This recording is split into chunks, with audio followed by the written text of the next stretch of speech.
Recently I watched a video about someone who moved to Finland during winter and experienced minus 20 degrees Celsius weather, sometimes colder than that actually. And I want to learn more about the Finnish extreme weather during winter. And I thought this video would be a fun way to start how to survive the Finnish winter. You can tell me what's your best tip for surviving Finnish winter.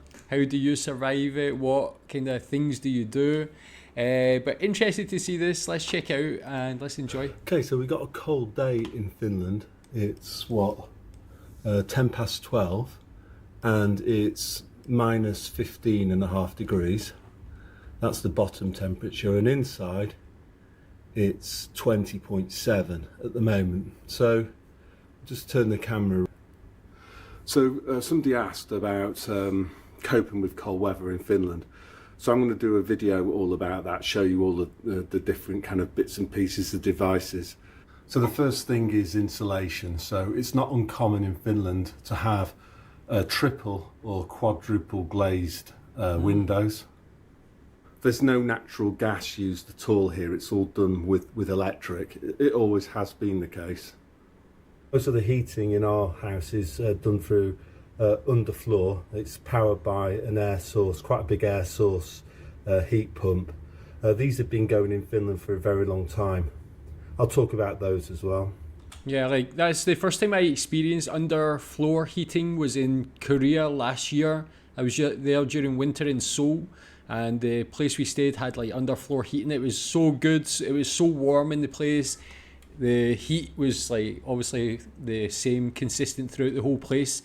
Being from the UK, we usually use the small wall radiators, and it's only when you get this underfloor heating that you see how inefficient the British heating system is. Even with the windows, I've never seen more than double glazed windows, so to hear there's actually quadruple glazed windows is quite something, but I guess it makes sense to keep warm and insulated in the home. What's your heating system, insulation system like in your home? In the summer it can get pretty hot here, so you need air conditioning. So this unit, it's again another air source heat pump. This one, it can provide cooling in the summer and also extra heat if you need it in the winter. Very good. How much does the electricity cost? Okay. Whoa, so in the UK it's almost double for the cost of electricity. Like, people do complain about that a lot. Like, the energy bills in the UK are quite high. Why is it so cheap in Finland? Do you have a very efficient system in Finland? There's also another one upstairs, and this one is just always used for cooling in the summer. It's never used for heating because it's just not needed. Here's one of the air source pumps. These cost between £1,000 and £2,000, so not expensive at all. I think that was including somebody to come and fit it in as well. Okay, so this is our heating room. So most houses in Finland, or many houses in Finland, will have their own separate heating room. So I'll show you what's inside ours. This is the control system for this much bigger air source heating. Air source heat pump. That's a radiator to keep this room warm itself, so the pump doesn't freeze. That's more like what we have in pretty warm home in the here. UK. I think that's for holding water or something. It's loads and loads of pipes. I don't really kind of fully understand it. The pump for... Is it normal to have like such a big system? Like you said, like you have like a separate outhouse just for the heating system. It's quite big. What if there's any problems with this? How does that affect the whole home? Fully understand it. The pump for that one, so it's a much bigger... Well, it's quite a bit bigger than the other pumps, but it works according to... There's a difference between the inside and the outside air temperature, and it works like that. The thing to say about it is that it definitely does work. So the big question then is, why are heat pumps unpopular in England? Why don't they work in England? And using an analogy, I would say it's probably like trying to expect a nuclear power station to pull a horse and cart. The horse and cart being Victorian houses in England with barely any insulation. With hot water systems that are based on heating up hot water, which is then pumped through radiators. it's just not going to work, you know. So I agree. Either the housing stock in England needs to radically change, or you know, you need another way of heating, because I don't think, maybe it's also the climate here. We have much drier winters than you guys do, in the sense that we have much less humidity in the air, and I think that helps air source heat pumps work better. But most houses have them here. You've seen from the inside of the house, we only had the main system on today, and it was pretty warm inside, even though it was like minus 15 and a bit outside.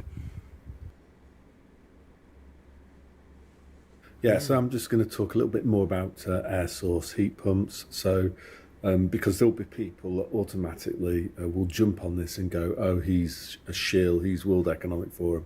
So let me just explain something here. So first of all, I don't believe that governments should pass legislation that force people into doing anything, including installing air source heat pumps. Second point is, the housing stock in the UK is old, but I do not believe that the government should force people into insulating their homes or knocking them down and building something newer and better. I believe in free choice. So if people want to do that, fine. If I was to go back to the UK, that's probably what I would do, is that I would buy some land and build a modern house that's insulated on that. But that doesn't mean that I'm with the World Economic Forum and I want compulsory purchases or compulsory legislation that forces anybody to do anything. So I'm just going to say that now to short circuit people in the comments who will all just go, "Oh, he's a shill." Clothes are obviously important, so natural fibres like these wool socks, really thick wool socks, these are like essentials really for going outside in the winter, keep you really nice and warm, and they're not like man-made fibres and you don't sweat with them. These are a pair of over trousers, so I'm not sure I will even wear these today, but these work mostly by being completely windproof, waterproof, quite light. Yeah, if you walking long distances, those are in, I don't know, minus 20, I'd definitely wear those. Can also get slippy, so these are the boots that I use. So you'll see they've got little studs on the bottom, so they stop you from slipping on the ice, and these are absolutely brilliant. There is a technique as well for walking on ice. You can't walk like you would do in the UK because you'll just slip over. The best, I reckon you could get these off Amazon, something like that. The brand that I know is one that's made in Sweden called Ice. That's ICE, and then Bug, BUG. I'm not sure, these are Ice Tech, I don't know where these came. These might be just made in China or something, but they're really well insulated as well, so highly recommended. Another must is a good pair of gloves, so these are what I might wear if I'm going into town or something. So again, they're made of wool, handmade ones. A lot of Finns will have stuff like this, you know, a range of woolly hats that you've seen me wear. The cars are an interesting one. So how do you drive when everything's icy? Well, answer, you need to drive differently. I've done a whole video about that, about how to drive on snow and ice, and you do get better at it. These are winter tyres. There's no studs on these. I think you can buy these in the UK. I think the rubber's a slightly different mixture, and it has better grip in low temperatures. Yeah, these work okay. My car though, I've gone for studded ones, so it's the same rubber mixture, but there's these little metal studs. So these are actually very, very good when you have thick ice. Even so though, you will still slide around. If you drive like an idiot, you'll still end up in a ditch even with studded tyres.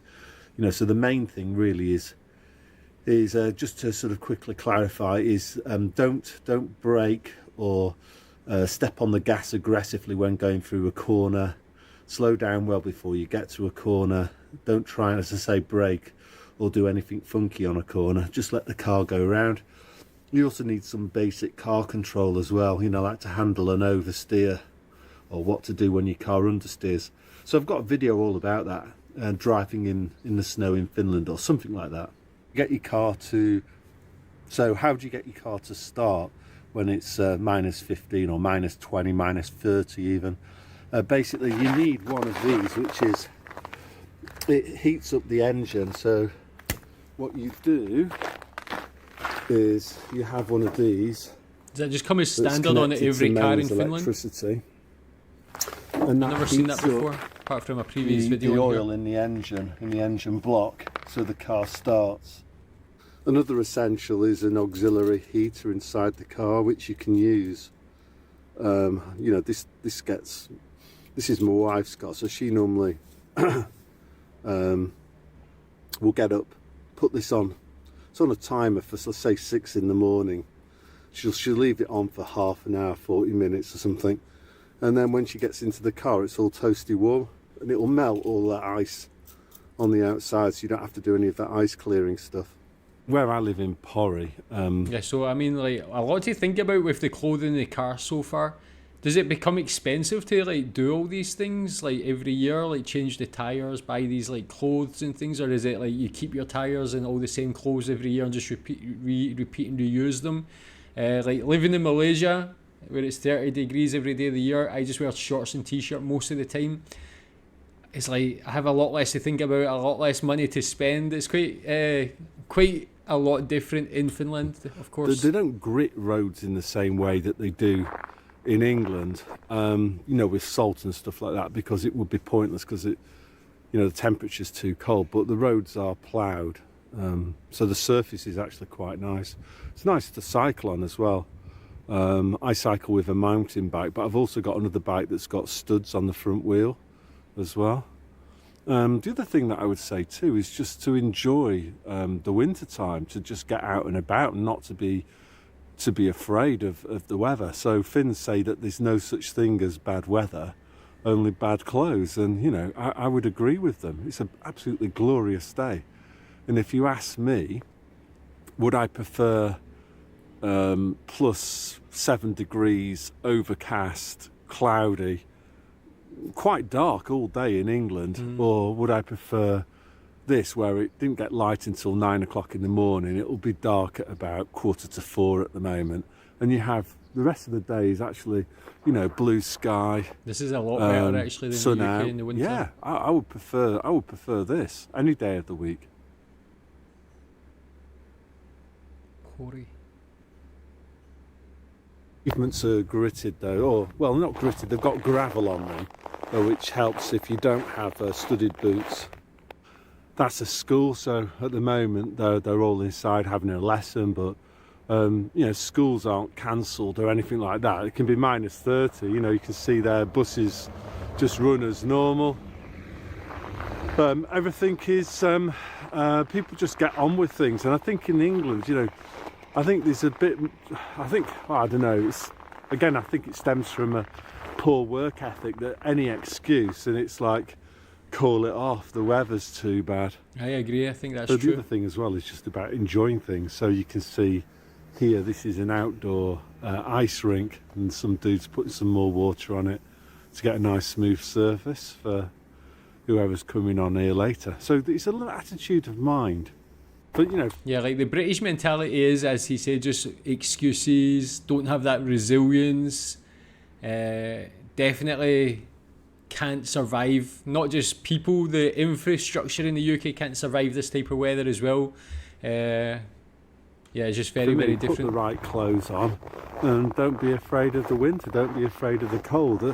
So much of life, I think, is psychological, in that if you wanted to get down in the winter time and feel depressed or whatever, you can do that in either Finland or England.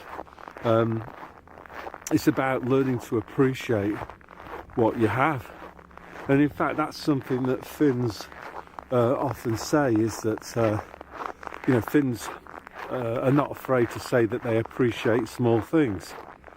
Yeah, and I agree with that. I like that attitude. Another thing to say as well is that there's, apart from skiing and ice skating and going around on snowmobiles, there's plenty of other fun to be had if you actually embrace the winter time. You know, for example, I like going to watch the ice hockey the local team in Pori play in the top division in the Finnish Ice Hockey League. It's a 60-game season, so they play 30 games at home. And I've got a season ticket, and the season ticket, I think it was 165 euros. So it's like very good again, value this is for money. this sort of myth that many people have about Finland, that it's an expensive place to live. 165 euros to go and watch 30 ice hockey games is pretty good value for money, I would say.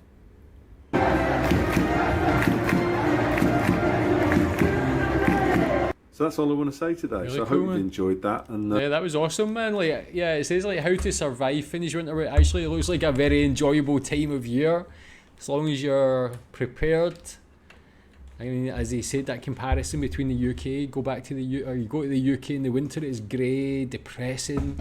That looks like a beautiful time of year in Finland. Very good. Tell me how you get on in Finnish winter. Do you enjoy it? What are your tips to survive Finnish winter? Thanks.